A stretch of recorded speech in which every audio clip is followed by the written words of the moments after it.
Bonjour, vous écoutez Décrassage, le podcast sport de l'Indépendant. Temps additionnel, 5 minutes chrono.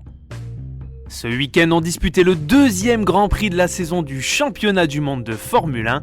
Dans le Grand Prix d'Émilie-Romagne sur le circuit d'Imola, c'est Lewis Hamilton et Sergio Pérez qui avaient réalisé les meilleurs temps lors des qualifications. Pourtant, c'est le Hollandais Max Verstappen sur Red Bull Racing qui l'a emporté devant le Britannique et son compatriote Lando Norris sur McLaren. Charles Leclerc sur Ferrari se place en 4e position devant Carlos Sainz Jr. et Pierre Gasly 7e. Cette saison pourrait bien être la saison où le fougueux pilote hollandais pourrait tenir tête au sextuple champion du monde britannique, de quoi réjouir les fans de sport automobile qui comptent bien cette année voir une vraie bataille pour le titre. Depuis ce week-end, c'est le football européen qui est proche de l'explosion, avec ce fameux projet de Super Ligue européenne privée qui souhaite concurrencer la Ligue des Champions. Cette compétition regrouperait 12 clubs fondateurs comme le Milan AC, Arsenal, l'Atlético Madrid, Chelsea, le FC Barcelone, l'Inter Milan, la Juventus, Liverpool, Manchester City et Manchester United, le Real Madrid et Tottenham, plus 3 autres clubs qui seraient encore à déterminer.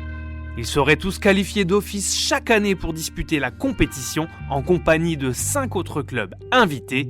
Le système pourrait être semblable à celui des sports américains avec une saison régulière du mois d'août au mois de mai, ainsi que des playoffs pour déterminer le vainqueur de la compétition.